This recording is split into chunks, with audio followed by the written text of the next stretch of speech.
পরম বৈষ্ণব হওয়া সত্ত্বেও শিব কেন বৈষ্ণব বেশ ধারণ করেন না? পদ্মপুরাণের উত্তরখণ্ডে জগদ্গুরু শিব মাতা পার্বতীকে বলেছেন, কপাল ভস্মাস্থি ধরা যে হাবৈ বদিকলিঙ্গিন ঋতে বনস্থাশ্রমামাচ্য জটা বল্কলধারিণ অবৈদিক ক্রিয়পেতাস্তে বৈপাষণ্ডিনস্তথা শঙ্খচক্রর্ধ পুণ্ড্রাদিচিহ্নৈ প্রিয়তমৈর্হরে রোহিতা যে দ্বিজা দেবীতে বৈপাষণ্ডিনম শ্রিতা। এর বঙ্গানুবাদ হল, শিব বললেন, যারা অস্থি, কপাল ও ভস্ম প্রভৃতি বেদ বহির্ভূত চিহ্ন ধারণ করে এবং বাণ ও প্রস্থাশ্রম ব্যতীত জটা বল্ক ধারণ করে বেদ ও বহির্ভূত কর্মে রত হয়, তাহারাই পাষণ্ড।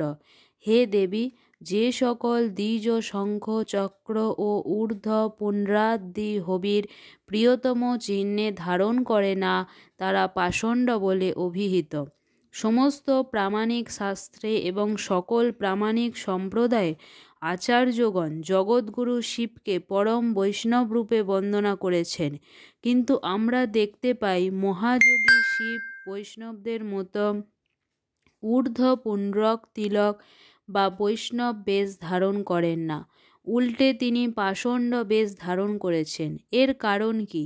বাস্তবে চিন্ময় ধামে সদা শিব নিত্য ঊর্ধ্ব পুণ্ড্রাকাদি বৈষ্ণব বেশ ধারণ করেন এবং সর্বদা শ্রীহরির গুণ মহিমা কীর্তন করেন।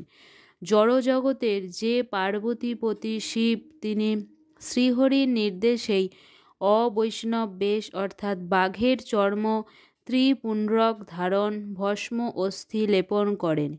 শ্রীহরি কেন শিবকে এ নির্দেশ দিয়েছেন? পদ্মপুরাণের উত্তরখণ্ডের 235 নম্বর অধ্যায়ে জগদ্গুরু শিব পার্বতীর নিকটের ব্যাখ্যা করেছেন।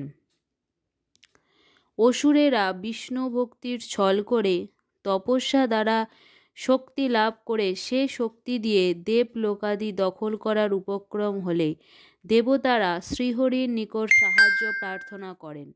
সে সময় শ্রীহরি শিবকে নির্দেশ দেন তিনি যেন জগতে শিব পুরাণ, লিঙ্গ পুরাণাদি তামসিক পুরাণ, তামসিক স্মৃতি ও পাশুপাত শাস্ত্র প্রচার করেন এবং শৈব ও মহাশৈব নামক বেদ বিরুদ্ধ পাষণ্ড সম্প্রদায় সৃষ্টি করেন। জগদ্গুরু শিব যখন এরূপ প্রচারণা করেন, তখন যারা প্রকৃতই অসুর, বিষ্ণু ভক্তির ছল করছে, তারা বিষ্ণু বিমুখ হয়ে যায় এবং তাদের পতন ঘটানো দেবতাদের পক্ষে সহজ হয়। পুরাণানি চ শাস্ত্রাণি তয়া সত্যেন বৃংহিতা কপাল চর্ম ভস্মাস্থি চিহ্না শর্মর সর্বস্ব তমেব ধৃতবান লোকান মোহ অম্ব জগত্রয়ে তথা পাশুপতং শাস্ত্রম ত্বমেব কুরু সংস্কৃত কঙ্কালশৈব পাষণ্ড মহাশৈবাদি ভেদেত অলক্ষঞ্চ মত সম্যদে দবাজ্যং নরাধমা ভস্মাস্থিধারিণ সর্বে ভবিষ্যন্তি হচেতস তাং পরেত্তেন বক্ষন্তি সর্বশাস্ত্রেষু তামসা তেষাং মতোধিষ্ঠায় সর্বে দৈত্যা সনাতনা ভবেস্তে মদিমুখা খনাদেব ন সংশয় অহোপবতারেষু তাঞ্চ রুদ্র মহাবল তামসানাং মোহনার্থং পূজয়ামি যুগে যুগে মতো মে তদবষ্টভ্য পতস্তেব ন সংশয়। এর বঙ্গানুবাদ হল, শ্রীহরি শিবকে বললেন, হে শিব, তুমি সংকোচ পরিত্যাগ করে জগতে তামস পুরাণ ও অন্যান্য তামস শাস্ত্রের প্রচার করো। তুমি কপাল, চর্ম, ভস্ম ও অস্থি চিহ্ন ধারণ করে ত্রিজগতের অখিল লোককে মোহিত করো। তুমি পশু পাশুপাত শাস্ত্র প্রণয়ন করে তা প্রচার করো। তুমি কঙ্কাল, শৈব, পাষণ্ড ও মহাশৈব প্রভৃতি বিভিন্ন সম্প্রদায় প্রতিষ্ঠিত করে বেদবিরুদ্ধ মত পৃথিবীতে প্রবর্তিত করো। এইরূপ করলে সকলে ভস্মাস্থি ধারণ করে অধম হবে ও জ্ঞানহীন হয়ে যাবে। তখন তারা তামসিক হয়ে তোমাকেই সকল শাস্ত্রে শ্রেষ্ঠ বলে কীর্তন করবে। যে সকল সনাতন দানবগণ এ বেদ বিরুদ্ধ মত গ্রহণ করে ক্ষণকাল মধ্যে নিঃসংশয় বিষ্ণু বিমুখ হয়ে যাবে। হে মহাবল রুদ্র, আমিও যুগে যুগে অবতার পরিগ্রহ করে তামসিক লোকেদের মোহিত করার জন্য তোমার পুজো করাবো। তা দেখে দানবেরাও সেই মতের অনুবর্তী হইয়া নিঃসংশয় পতিত হইবে। যোগেশ্বর শিব শ্রীহরির নির্দেশে পাষণ্ড শৈব মত প্রচার করেছিলেন, কিন্তু ভস্ম অস্থি ধারণ কিংবা বেদবিরুদ্ধ এসব কর্ম প্রচারের জন্য শিবকেও ভস্ম অস্থি ধারণ করতে হয়েছিল।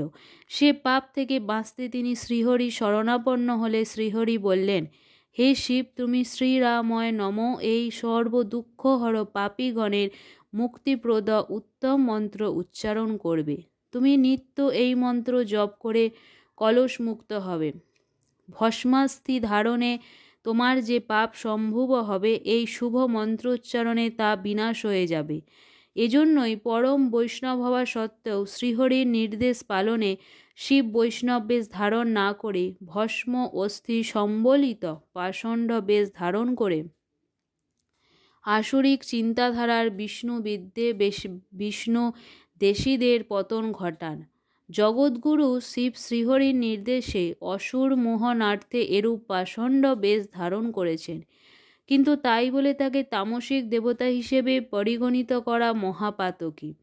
শ্রী ব্রহ্ম বৈবর্ত পুরাণে উল্লেখ আছে, শ্রী শিবের পাষণ্ড বেশ দর্শন করে কেউ যদি তাকে তামসিক জ্ঞান করেন তবে তিনি পাপভোগী হন।